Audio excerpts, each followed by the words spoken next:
तो भूत प्रेतों को चाहिए मुक्ति, क्योंकि वासना से तो वो भी थक चुकी है। क्योंकि देखो, भक्ति मार्ग वाले क्या गाते हैं, विषय विकार मिटाओ देवा पाप हरो देवा। भक्ति मार्ग में भी गाते हैं ना कि विषय विकार मिटाओ देवा पाप हरो देवा। मगर देवता भी तो, चाहे मनुष्य हो चाहे देवता हो, चाहे स्वर्ग लोक में रहने वाला इंद्र भी हो, वो भी तो भोगी है ना। कोई इंद्र योगी नहीं हो। होगी, इंद्र को ब्रह्म ज्ञान नहीं है कि योगी बन जाए, ब्रह्मर्षि बन जाए। तो इंद्र भी चाहे देवी देवता हो चाहे मनुष्य हो, सब भोगी है। इसलिए भोग विलास में सब मस्त है, कोई तुम्हें याद नहीं कर सकता। तुम इसके यज्ञ करोगे, यज्ञ की हविष लेंगे तो देवता तुम्हें हेल्प करेंगे। मगर वो आजकल तो सारे देवता, 33 कोटि देवी देवता भी मनुष्य बने हुए हैं, और भी देवता भी मनुष्य बन जाते हैं और कर्म बंधन में आते हैं। तो वो तुम्हें हेल्प करने वाला कोई नहीं है, केवल एक बेहद के परम पिता है। बेहद के परम ज्ञान में जाओ, बेहद का परम ज्ञान सुनो। हमारी दूसरी चैनल है परम शांति मोटिवेशन एंड मेडिटेशन, उसमें बेहद के परम ज्ञान का 10 दिन का कोर्स है। डेली 1 घंटा ज्ञान सुनो, 10 घंटे में आपको बेहद का परम ज्ञान हो जाएगा।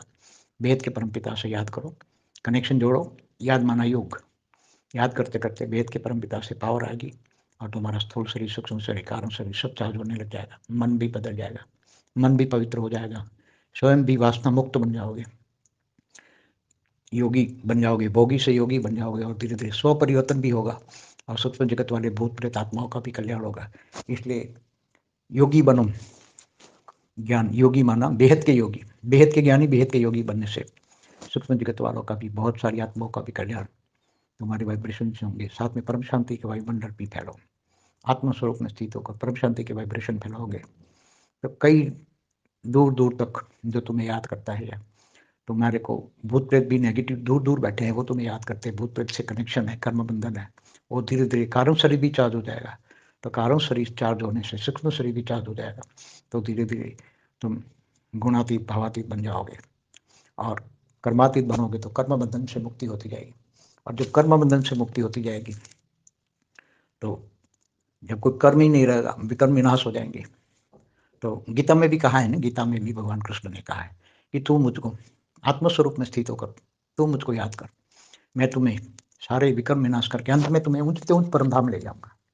तो अविनाशी परमधाम, अविनाशी परमधाम बना अविनाशी अमर लोक, जो हमेशा अमर रहता है। अमर लोक में आत्माएं जाती हैं, अविनाशी अमर लोक हमेशा रहता है, उसका विनाश नहीं होता। ऐसा अमर लोक में जाने से आत्माएं अमर बन जाती हैं और खुद का भी कल्याण करती है, दूसरों का भी कल्याण करती है। उसका मन इतना पवित्र हो जाता है कि वो गर्भगृहस्थ में रहकर भी, क्योंकि गृहस्थाश्रम सबसे बड़ा आश्रम है। भगवान कृष्ण ने गीता में भी कहा है कि ये गृहस्थाश्रम सबसे बड़ा आश्रम है। तो गृहस्थाश्रम में गर्भगृहस्थ में रहकर कर्मयोगी बनकर, कर्मयोगी